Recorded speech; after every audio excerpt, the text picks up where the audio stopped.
secretário, segundo secretário, colegas vereadores, público presente, a imprensa, o agora Célio, Guto, os internautas, aos ouvintes da Rádio Cidade FM. É uma grande conquista para a nossa cidade as pessoas poderem acompanhar o trabalho legislativo através da rádio. Parabéns a toda a equipe da rádio, da associação, a todos aqui presentes, meu boa noite. Quero falar de algumas preocupações que eu tenho. Começo a falar da primeira preocupação a respeito de todo esse período conturbado que nós passamos nessa semana anterior, e que muitas vezes a conturbação do período é causada por algumas lideranças que não sabem lidar com essas questões. A partir do momento que nós nos propomos a sermos representantes, seja do Poder Legislativo, seja do Poder Executivo, nós precisamos estar preparados para isso.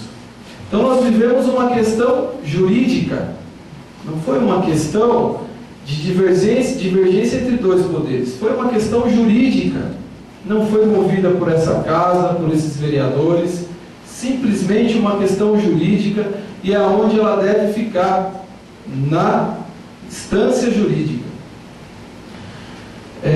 Eu falei, quando fui perguntado na Rádio Cidade de Juquitiba, que nós teríamos que ter muita responsabilidade. Por quê? Nós acabamos de sair do pleito eleitoral, onde disputaram 3 grupos diferentes, com pensamentos diferentes, com ideias diferentes e com projetos diferentes. Obviamente que a questão ainda está latente, a questão eleitoral. E é exatamente isso que me preocupa. A capacidade que as pessoas precisam ter de diferenciar o que é um representante do povo do que é um representante de um partido ou de um grupo político.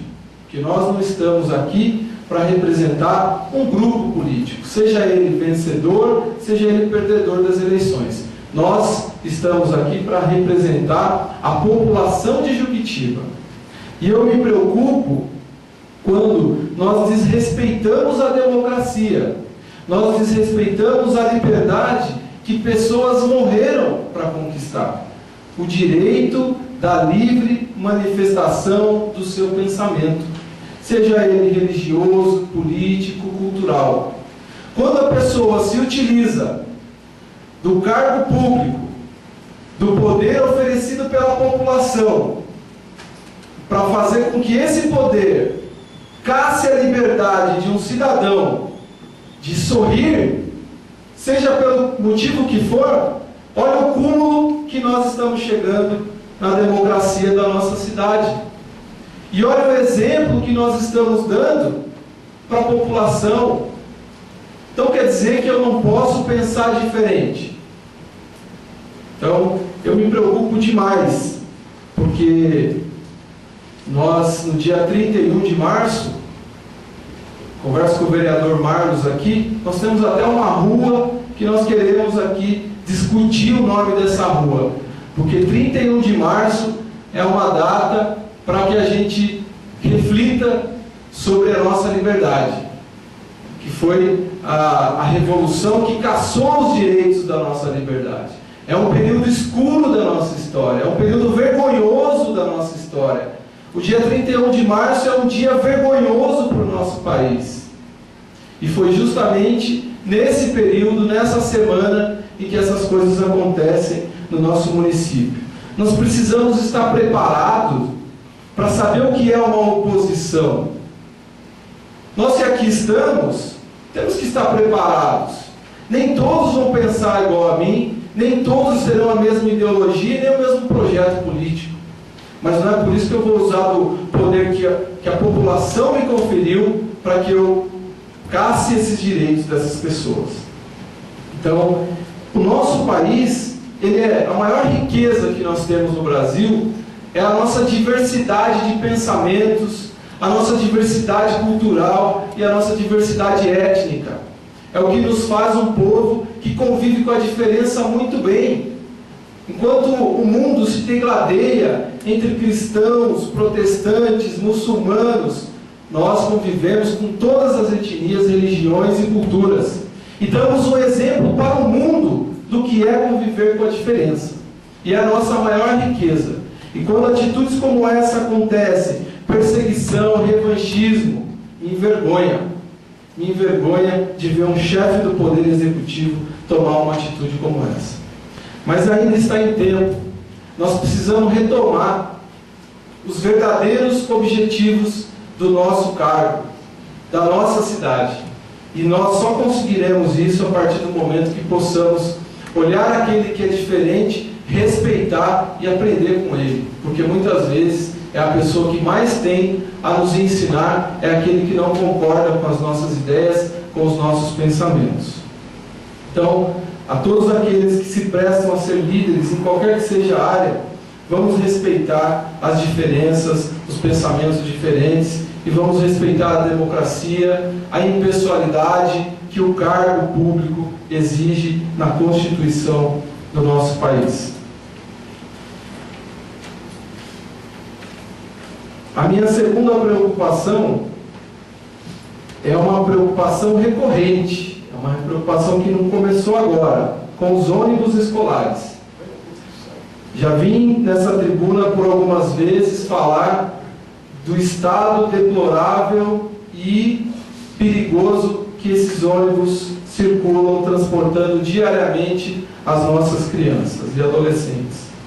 A Polícia Rodoviária Federal fez uma operação no dia 5 de abril e o resultado dessa operação foram 25 autuações, uma operação de um dia, em transportes coletivos, 25 autuações, 5 retenções de documentos e 5 retenções de veículos. É preocupante, senhoras e senhores. Por quê? Nós já tivemos reunião com o prefeito, cobramos, pediu 15 dias, os 15 dias venceram hoje. Nada aconteceu. Os ônibus continuam rodando da mesma maneira, perigosa e quase catastrófica como eles rodam. 5 deles, ainda bem que a polícia levou. Agora, quantos tantos estão rodando e transportando esses alunos? Nós não podemos mais ser coniventes. Até a dona Sandra lá do Juquiazinho, que me liga aqui toda semana, fala: vereador, qual a providência que foi tomada, secretário de obras? É da sua responsabilidade. Não temos uma fiscalização, não temos uma vistoria nesses veículos. A dona Verônica, diretora da escola Aquioledo Rodrigues da Cruz, me cobrou na rede social, o seu Rogério da Sama e os pais e mães que rezam para que os filhos saiam das suas casas e voltem, porque o estado em que esses ônibus andam, a gente não sabe o que vai acontecer. E o que nós temos? A negligência e a conivência do Poder Executivo. Quer dizer, o vereador, quando ele chama a atenção para isso, já começa a falar que o vereador só vê problema. Já começa a falar que o vereador é oposição. Este vereador não é oposição. Esse vereador foi eleito para representar a população de Juquitiba e eu assim o farei.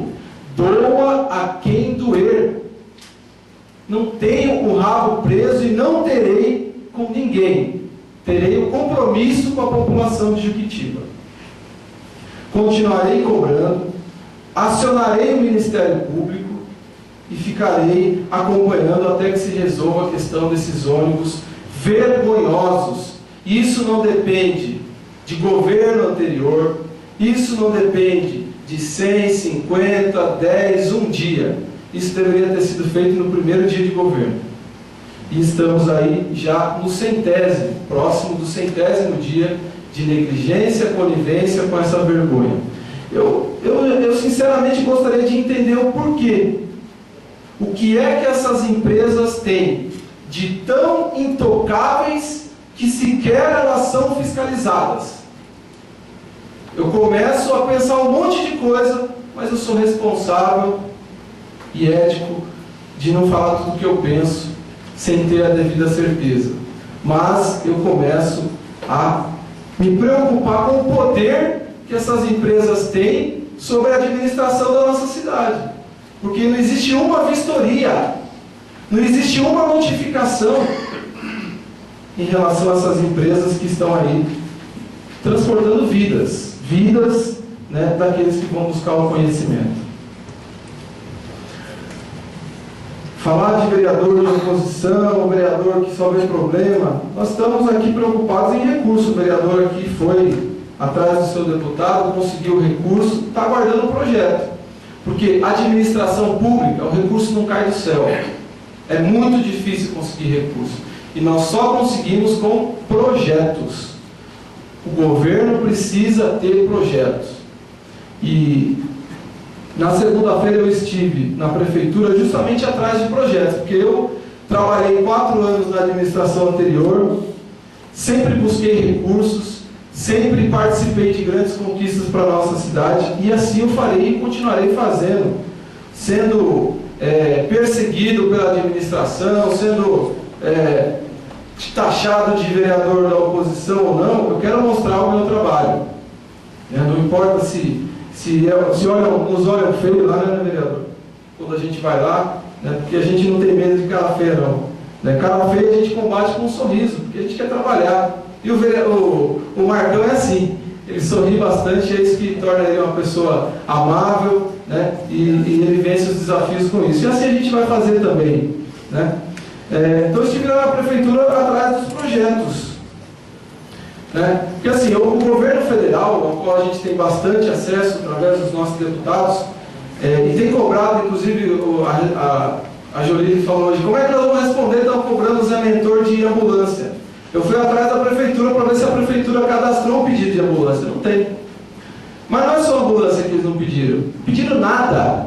Não existe um projeto cadastrado no portal de convênios para Juquitiba. E aí eu realmente começo a me preocupar. Todos os projetos que eles me deram são de anos anteriores, que a gente fez na gestão anterior. Os projetos da gestão anterior estão lá. Nós estamos em 100 dias sem nenhum projeto. E já perdemos, porque existem programas que já no governo federal abriram e fecharam. Porque o governo federal, os ministérios trabalham com planejamento ao longo do ano, abriu o programa em determinado período, 15 dias, cadastrou, não cadastrou, perdeu. E nós já perdemos vários projetos por conta disso. Nós temos agendado uma reunião com o ministro da Saúde e com o ministro da Educação. Infelizmente eu vou ter que dizer para eles que a nossa cidade não tem projetos. Envergonhado, mas eu terei que dizer isso a ele. Então como é que cobra?